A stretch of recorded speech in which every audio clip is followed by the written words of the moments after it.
حضرت امام ابو محمد فرماتے ہیں 3 بڑے عبادت گزار شخص تھے، حج کے لیے روانہ ہوئے، راستے میں ایک غیر مسلموں کی بستی میں قیام کیا۔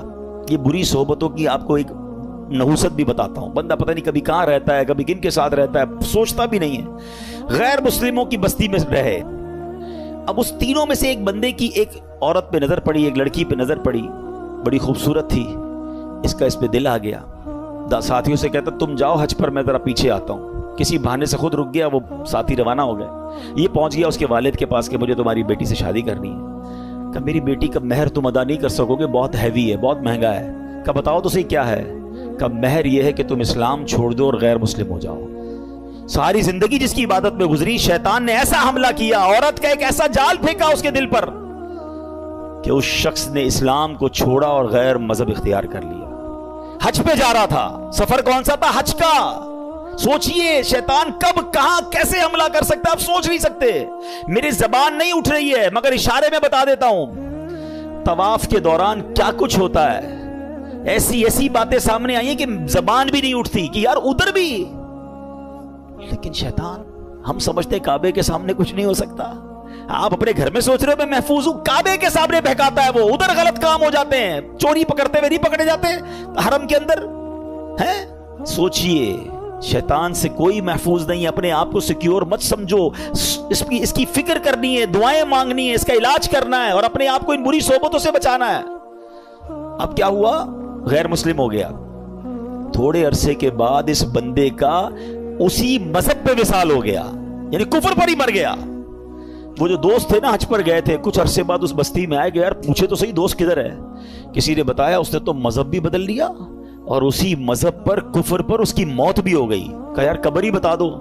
قبر پہ گئے تو اس قبر کے کنارے ایک عورت 2 بچوں کے ساتھ بیٹھی رو رہی۔ عورت سے پوچھا تم کون ہو؟ کہا میں اس کی بیوی ہوں جس کی وجہ سے اس نے میرا مذہب اختیار کیا۔ دوست رونے لگے اور اس عورت کو بتایا کہ پتہ ہی ہمارا دوست کیسا تھا، کتنی عبادت کرتا تھا، کتنے روزے رکھتا تھا، بہت اللہ کا نیک بندہ تھا، اور دیکھو اس بیچارے کا اس کے ساتھ ہوا کیا کہ ایمان ہی چلا گیا۔ عورت نے جب یہ سنا کہ میرا شوہر اتنا نیک تھا، اس کے دل میں اسلام کی محبت آئی، وہ عورت کلمہ پڑھ کر مسلمان ہو گئی۔ ہائے ہائے ہائے، اس واقعے کو لکھ کر جو علماء نے باتیں لکھی ہیں نا، رونگٹے کھڑے ہو جاتے کہ یہ ہے اللہ کی خفیہ تدبیر۔ وہ جس عورت کے لیے غیر مسلم ہوا، وہ غیر مسلم کی موت مرا، اور اس کے مرنے کے بعد اللہ نے اس عورت کو ایمان کی دولت عطا فرما دی۔ یہ اللہ پاک کے فیصلے ہیں، اللہ کی خفیہ تدبیر سے ڈرو، اپنے ایمان کی فکر کرنی ہے، شیطان کے واروں سے بچنے کا ذہن بنانا ہے۔ ایک بزرگ کے بارے میں آتا ہے، بڑا کمال کا انہوں نے سوال کیا۔ ایک بار نیک آدمی کی شیطان سے ملاقات ہو گئی، انہوں نے شیطان سے کہا کہ اے ابلیس بتا میں تیرے جیسا کیسے بن سکتا ہوں؟ Very strange question. ابلیس کہتا ہے پوری دنیا میں آج تک کبھی مجھ سے کسی نے ایسا سوال نہیں کیا، میرے جیسا کون بننا چاہتا ہے؟ کہ بس تو بتا دے تیرے جیسا بننے کا طریقہ کیا ہے۔ ابلیس تو خوش ہو گیا، چلو ایک دوسرا پارٹنر ملا، بھائی کوئی تو ہے جو میرے جیسا بننا چاہتا ہے۔ کہ بہت آسان ہے میرے جیسا بننا، آپ 2 کام کر لیں کہ آپ نمازوں میں سستی کریں اور جھوٹی ہو یا سچی بس زیادہ قسمیں کھایا کریں۔ اور نیک شخص پتہ کیا کہتا ہے؟ میں اللہ تعالیٰ سے وعدہ کرتا ہوں زندگی میں آئندہ کبھی یہ 2 کام نہیں کروں گا۔ شیطان کہتا ہے آپ نے دھوکہ دیا مجھ سے میرا راز لے لیا، میں بھی وعدہ کرتا ہوں کہ آئندہ کبھی کسی کو نصیحت والی بات نہیں بتاؤں گا۔ مگر what we get from that incident, یہ 2 باتیں بڑی خطرناک ہیں، نمازوں میں سستی اور یہ بات پر قسمیں کھانا۔ کچھ لوگوں کا تو تقیہ کلام ہے، اللہ کی قسم، رسول کی قسم۔ ارے بھائی تم سے قسمیں کس نے بولا ہے؟ ہر بات پہ قسم کھانی ہے، سودا بیچنا ہے تو قسم، کیوں قسمیں کھانی ہے؟ پلیز قسموں کی عادت ختم کریں۔ یہ سودا بک تو جاتا ہے قسمیں کھا کے، برکت اڑ جاتی ہے، لیکن پہلی بات زیادہ سیویئر ہے نا، نمازوں میں سستی۔ ہم زبان سے نہیں کہتے مگر ہم زبان حال سے پریکٹیکلی کیا میسج دے رہے ہوتے ہیں کہ اے شیطان جب تک تو بند تھا نا تب تک ہم اللہ کے بندے تھے، تب تک مسجدوں میں جاتے رہے، اب جب تیری باری ختم، اب تو چھوٹ کے آئے گا تو ہم اب تیری بات مانیں گے۔ کیا اس بار بھی ایسا پیغام دو گے؟ نیت کر لیں انشاءاللہ، کچھ بھی ہو جائے اس بار مسجد چھوڑ کے نہیں جائیں گے انشاءاللہ، نمازوں کی پابندی کریں گے۔ یہ شیطان کا وار ہے، وہ پہلے سست کرتا ہے نماز میں، یاد رکھیے گا، پہلے آپ کی جماعت جائے گی، ٹھیک ہے، اس کے بعد وہ کہے گا سنتیں پڑھنے کی کیا ضرورت ہے، نفل پڑھنے کی کیا ضرورت ہے۔ یہ بڑا مکار ہے۔ آپ دیکھیے پتہ ہے شیطان کے پلاننگ کیا ہوتی ہے، اتنا مکار ہے کہ نمازی کو یہ نہیں بولے گا نماز چھوڑ دے، پتہ یہ پکا ہے بھائی نمازی کہ جماعت چھوڑ دینا یار کوئی بات نہیں، گھر میں بھی تو ہو ہی جاتی ہے، پہلے جماعت چھوڑوائے گا، مسجد سے دور کر دیا، اب کہے گا یار اتنی بڑی نماز پڑھنے کی کیا ضرورت ہے، نفل تو چھوڑ دے، ڈائریکٹ نفل چھوٹیں گے، پھر کہے گا سنتیں چھوڑ دے، سنتیں چھوٹیں گی، اور آخر میں آپ کا فرض بھی چلا جائے گا۔ یہ آپ کے میرے حصار ہیں، یہ عبادتوں کے حصار ہیں، یہ آپ سمجھیے گا۔ آپ کے گھر میں باؤنڈری ہوتی ہے نا، میری نماز کا حصار کیا ہے، میرے فرض کا حصار ہے واجب، یہ سمجھ لے باؤنڈری ہے۔ واجب کے بعد ایک باؤنڈری ہے سنت کی، اس کے بعد ایک باؤنڈری ہے نفل کی۔ اگر میں نے نفل پکڑ کے رکھے نا میرے سنت نہیں جائے گی، اگر سنت پکڑ کے رکھے تو واجب نہیں جائے گا، واجب پکڑ کے رکھے تو فرض نہیں جائے گا، اور یہ سب چھوڑتا گیا تو ایک ایک کر کے وہ سب لے جائے گا۔ اچھا یہ ایک اور اس کی مکاری بتاؤں، پہلے تو پلان کرتا ہے کہ کسی نیک آدمی سے کوئی بڑا گناہ کرا دے، شراب پلا دے، بدکاری کروا دے، قتل کروا دے۔ جب یہ دیکھتا ہے نا یار یہ تو کچھ کر ہی نہیں رہا ہے، میری مان ہی نہیں رہا ہے، تھکتا نہیں ہے۔ یاد رکھیے گا اتنا خطرناک اینیمی ہے، اس کو نیند نہیں آتی، ہمیں نیند آتی ہے، ہم اس کو دیکھ نہیں سکتے، وہ ہمیں دیکھ رہا ہے، بلکہ روایتوں میں آیا یہ ہمارے بلڈ میں ہماری رگوں کے اندر چل رہا ہوتا ہے، اتنا خطرناک دشمن ہے، اور ہم سوئے ہوئے ہیں، ہمیں فکر ہی کوئی نہیں ہے۔ ایک نعرہ لگاتے ہیں شیطان کے خلاف جنگ جاری رہے گی، صرف نعرہ لگاتے ہیں، کمبل اوڑھ کے سو جاتے ہیں۔ او بھائی تیار بھی تو کرو اپنے آپ کو کہ کیسے جنگ لڑو گے، ٹھیک ہے؟ اب جب یہ دیکھتا ہے نا کہ یار یہ نیک نمازی آدمی ہے، نہ شراب پی رہا ہے، نہ بدکاری کر رہا ہے، نہ قتل کر رہا ہے، نہ کسی کو ظلم کر رہا ہے، اب کیا کروں؟ تھکتا نہیں ہے، اب اس کو کہتا ہے عبادت میں اس کی عبادت کم کروا دوں، گناہ نہیں کروا پا رہا نا، اس کے درود کم کروا دوں، اس کی تلاوت کم کروا دوں، اس کی جماعت چھوڑوا دوں۔ اچھا اب دیکھتا ہے یہ بھی نہیں کر پا رہا، اب یہ شیطان کا ایک ایسا آلہ آ گیا ہے کہ جس کے گھر میں ٹی وی نہیں تھا، جس کے گھر میں کبھی فلم VCR نہیں آیا تھا، یار ہم کئی ایسے لوگوں کو جانتے ہیں جنہوں نے کبھی زندگی میں فلمیں نہیں دیکھی تھی، مگر یہ ایک ایسا آلہ آ گیا کہ ایک بٹن دباؤ تو پتہ نہیں دوسری دنیا میں بندہ پہنچ جاتا ہے۔ اب نیک نمازی آدمی سے بھی اس کے ذریعے گناہ کرواتا ہے، میرے ہی پیسے لگے، میں ہی انٹرنیٹ کا بل بھر رہا ہوں، میں نے ہی لاکھوں روپے کا موبائل لیا اور مجھے ہی جہنم میں لے جا رہا ہے، کیا بے وقوفی ہے یار۔ سوچئے یہ شیطان کے وار ہیں، یہ ساری روحانیت منٹوں میں برباد ہو جاتی ہے جب آپ اپنی آنکھیں حرام دیکھتی ہیں۔ اچھا پھر ایک اور کیا کرتا ہے کام، دیکھیں میں آپ کو کچھ شیطان کی چالیں بتا رہا ہوں۔ ایک اور پھر پتہ ہے کیا کرتا ہے کہ اگر آپ کسی نیکی میں بہت ساری نیکی کر ہی رہے ہیں، صدقہ بھی دے رہے ہیں، زکوٰۃ بھی دے رہے ہیں، خیرات بھی دے رہے ہیں، اب اس کا ایک اور وار یہ کہ یار نیکی تو کر لی اس نے، اب یہ کہتا ہے اس کی نیکی برباد کرواؤ۔ اب نیکی برباد کیسے ہو سکتی ہے بھائی، میں نے کر تو لی، نماز بھی پڑھ لی، روزہ بھی رکھ لیا، صدقہ بھی دے دیا، رسید بھی آ گئی، فطرہ بھی دے دیا۔ نہیں جناب، he have some weapons to destroy your all good deeds۔ اب کیسے؟ اب وہ بندے کو کہتا ہے اس کو لوگوں کو بتا، اب ریاکاری شروع کرے گا، میں ذرا لوگوں کو بتاؤں بھائی میں نے تو بڑی رات کو 5000 روپے خرچہ کیا، میں نے مہنگا والا فطرہ دیا ہے، میں جناب تہجد بھی پڑھتا ہوں، میں تو جناب قرآن 3 بار ختم کیا ہے، اب لوگوں کو بتانا شروع کریں گے۔ سمجھیے یہ بات، یہ شیطان کا بڑا خطرناک وار ہے۔ آج کسی سے ملاقات کرے نا، آئی صاحب کیسے ہیں، طبیعت ٹھیک ہے؟ بس اللہ کا بہت کرم ہے جناب، 2010 میں حج پہ گیا تھا تو 2015 سے 5 بار عمرہ کر چکا ہوں، الحمدللہ ہمارے گھر کے برابر میں جو مسجد ہے اس کی چھت بھی ہم نے ڈلوائی تھی، بس افطاری کا سامان بھی اپنے گھر سے ہی جاتا ہے۔ 5-7 منٹ میں حاجی صاحب نے 15 سال پرانی نیکیاں ساری گنوا دی۔ کیوں بھائی، میں نے تو طبیعت پوچھی تھی آپ سے، یہ کب پوچھا تھا کہ اپنی ذرا بیلنس شیٹ دیجیے؟ اچھا ایک اور عجیب بات ہے، آپ کو 15 سال پرانا حج یاد ہے، کل جھوٹ بولا تھا وہ یاد ہے؟ آپ نے اللہ کی راہ میں 1 لاکھ روپے چندہ دیا وہ یاد ہے؟ 5 لاکھ روپے حرام کے کمائے وہ یاد ہیں؟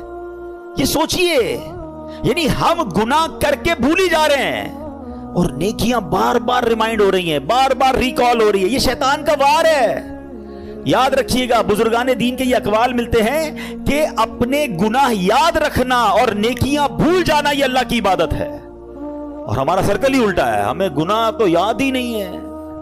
یقین کریں 1 ہفتہ پرانا گناہ یاد نہیں ہوگا آپ کو اور مجھے، لیکن 25 سال پرانی بچپن کی نیکی بھی یاد ہوگی۔ کیوں؟ یہ شیطان کا وار ہم سمجھ نہیں پا رہے، یہ ہمارے ساتھ گیم کرتا ہے کہ نیکی کر لی نا، پہلے تو کوشش کی نہ کریں، اب کر لی تو چھپانے نہیں دیتا، اور پھر بار بار پہلے تو کہتے تھے نیکی کر دریا میں ڈال، اب نیکی کر فیس بک پہ ڈال، اور جناب اب تو ایک راشن کا بورا دیتے ہیں 5 آدمی سیلفی کھچوا رہے ہیں، اس غریب کا بھی مذاق اڑا رہے ہو یار۔ کیوں؟ اللہ کی راہ میں دے رہے ہو، لوگوں کو دکھانے کے لیے دے رہے ہو، یہ ہم بہت بڑا لاس کرتے ہیں اپنا، کروڑوں روپے بانٹ کر بھی ثواب نہ ملے۔ آپ سوچئے، اس کو اس طرح سمجھیے کہ ایک بندہ قیامت کے دن جائے اور اس کو پتا ہو کہ یار اتنے روزے، اتنے حج، اتنی زکاتیں دے کر آیا ہوں، اور اس کو کہا جائے کہ جاؤ ہمارے پاس تمہارے لیے آج کچھ بھی نہیں ہے، ان لوگوں سے مانگو جن کے لیے دکھانے کے لیے کیا تھا۔ اس سے بڑی مایوسی ہوگی؟ قیامت کے دن کوئی اور طریقہ ہوگا وہ نیکیاں ری گین کرنے کا؟ نہیں، یہ نل اینڈ وائڈ ہو جاتی ہیں نیکیاں۔ یہ شیطان کا بہت خطرناک وار ہے جو لوگ نہیں سمجھ رہے۔ لیکن نہیں جناب، ہمیں تو دنیا کو، اچھا صرف خرچے کی بات نہیں ہے، ہر عبادت ہے۔ طواف کر رہے ہیں تو وہاں سے لائیو آ رہے ہیں، وہاں سے سیلفیاں بن رہی، کعبے کو پیٹ کر کے دعائیں کر کے دکھا رہے ہیں، گنبد خضرا کو پیٹ کر کے لوگوں، کیوں یہ سب ہو رہا ہے؟ آپ سوچئے، وہ تقدس ان مقامات کو ہم پامال کر رہے ہیں، ہر ہاتھ میں موبائل ہے، عورتیں طواف کر رہی ہیں، آپ دنیا کو دکھانے کے لیے عورتوں کی ویڈیو دنیا کو بھیج رہے ہیں۔ مکہ پاک میں ایک نیکی 1,00,000 نیکی کے برابر ہے حدود حرم کے اندر، مگر ایک گناہ 1,00,000 گناہ کے برابر ہے۔ اچھا، لوگوں کو یہ بھی عقل نہیں ہے کہ اپنے گھر والوں کو کہتے ہیں میں تمہیں کعبہ دکھا رہا ہوں، ارے گھر والوں کی تو ویڈیو بند کر دو۔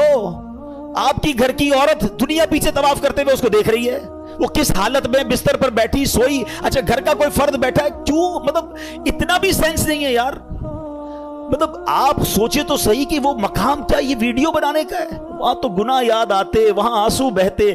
مجرم کسی بادشاہ کے دربار میں جائے اور یہ نیت لے کے جائے کہ میں گناہگار ہوں، پکڑا نہ جاؤں، معافی مل جائے، ارے وہاں تو یہ کیفیت ہونی چاہیے، میں معافی مانگنے آیا ہوں، میں بخشوانے آیا ہوں، میرے ہاتھ میں بیڑیاں ہیں اور میں چھڑوانے آیا ہوں۔ اس کیفیت میں طواف کرو یار، اس کیفیت میں مدینے جائیں کہ مجرم ہوں جہاں بھر کا، محشر میں بھرم رکھنا، رسوائے زمانہ ہوں دامن میں چھپا لینا، یہ کیفیت ہونی چاہیے نا۔ چلا ہوں ایک مجرم کی طرح میں جانب طیبہ، نظر شرمندہ شرمندہ، بدن لرزیدہ لرزیدہ، مگر کیا کریں اس دل کا تسلی نہیں ہوتی یار، جب تک لوگوں کو پتہ نہ چلے کہ ماں بدولت ہر سال رمضان میں عمرہ کرتے ہیں، 27ویں کو فلاں جگہ پہ تھا تو 29ویں کو فلاں جگہ پر تھا، تو یار سوچے یہ کیا کر رہا ہے؟ یہ شیطان کے وار سمجھیے، پہلے ہی تھوڑی نیکیاں ہیں ہمارے پاس، وہ بھی لوگوں کو دکھا کے کیا برباد کر دیں گے۔ تھوڑے دنوں پہلے ہم نے ایک اور ٹاپک ڈسکس کیا تھا کہ شیطان ہم سے ایک اور کیا مسٹیک کرواتا ہے، ہمیں غیبت کرواتا ہے، اور غیبت نیکیوں کو کیسے کھا جاتی ہے؟ فرمایا کہ غیبت تو یہ ہے کہ جس مسلمان کی غیبت کی نا، آپ اپنی نیکیاں اس کے اکاؤنٹ میں ٹرانسفر کر رہے ہیں۔ یعنی پہلے میں نے روزے رکھے، میں نے نمازیں پڑھی، میں نے صدقے دیے، اور اب کسی کی غیبت کی تو یہ ساری نیکیاں چلی گئیں اس کے اکاؤنٹ میں۔ اس سے بڑی بے وقوفی کیا ہے؟ تو try to understand the weapon of شیطان، اور ہم میں جب تک ان باتوں کا علم نہیں ہوگا تب تک ہم پھر شیطان کے واروں سے بچ نہیں پائیں گے۔ بہت ساری باتیں یاد آ رہی ہیں کہ شیطان کس طرح لوگوں کو ان کی نیکیوں کو برباد کرتا ہے۔ تو اے میرے پیارے اسلامی بھائیوں، اب ہم نے یہ ذہن بنا لینا ہے، ہم نے انشاءاللہ شیطان کے واروں میں نہیں آنا ہے، ٹھیک ہے؟ اچھا، یہ ایک ہی بیان سے شیطان کے سارے وار بھی سمجھ جائیں اور جناب شیطان جو ہے وہ ہم شیطان پہ قابو بھی پا لیں، اس سے مقابلہ بھی کر لیں، اٹس ناٹ دیٹ پاسبل۔ ہمیں ان تمام واروں سے بچنے کے لیے، اپنے آپ کو مضبوط کرنے کے لیے ہمیں اچھا ماحول اپنانا ہوگا، ہمیں اپنی گیدرنگز کو بدلنا ہوگا، ہم اچھے دوستوں میں بیٹھیں گے۔ دیکھیں صحبت کیسے اثر لاتی ہے، آپ کو پریکٹیکل بتاتا ہوں۔ آپ کسی کے گھر میں جائیں، کسی کی میت ہو گئی ہو اور وہ رو رہا ہو آپ کے سامنے، یا کسی تکلیف میں رو رہا ہو، آپ کی کیا کیفیت ہوتی ہے؟ آپ کی بھی آنکھیں نم ہو جاتی ہیں، آپ باہر نکل کے بھی دل افسردہ ہوتا ہے۔ آپ کے ساتھ تو کچھ نہیں ہوا جناب، مگر کسی کو افسردہ دیکھا، آپ پر اثر پڑا نا۔ کسی کے گھر جائیں، بچہ پیدا ہوا ہے یا اس کو کوئی بہت اچھا تحفہ ملا ہے، یا وہ بہت خوش ہے، آپ کا دوست خوشی میں خوشیاں منا رہا ہے، آپ کے چہرے پہ کیا ہوگا؟ مسکراہٹ آ جائے گی نا۔ آپ کو تو نہیں ملی خوشی، مگر کسی کو خوش دیکھا تو خوشی نے دل پہ اثر کیا۔ ایسا ہی ہوتا ہے۔ بالکل اسی طرح جب گناہ گاروں کی محفل میں بیٹھیں گے نا، بدکاروں کی محفل میں بیٹھیں گے، حرام کام کرنے والوں کی محفل میں بیٹھیں گے، دل پر اثر ہوگا۔ اور سبحان اللہ جب نیکوں کی محفل میں بیٹھیں گے، ذکر و اذکار کی محفل میں بیٹھیں گے، درود و سلام کی محفل میں بیٹھیں گے، یقیناً دل پر اثر ہو۔ ابھی دیکھیں آپ کی میرے دل کی کیفیت کیا ہے۔ اللہ کے گھر میں بیٹھے 1 گھنٹہ ہو گیا ہے، اٹھنے کو جی نہیں چاہ رہا، باتیں سننے کو، کیوں؟ یہ اچھی محفل، اچھی جگہ کی برکتیں ہیں۔ تو اگر آپ اور میں چاہتے ہیں کہ رمضان کے بعد بھی پنکچوئل رہیں نماز میں، ہم شیطان کے واروں میں گرفتار نہ ہوں، تو اچھی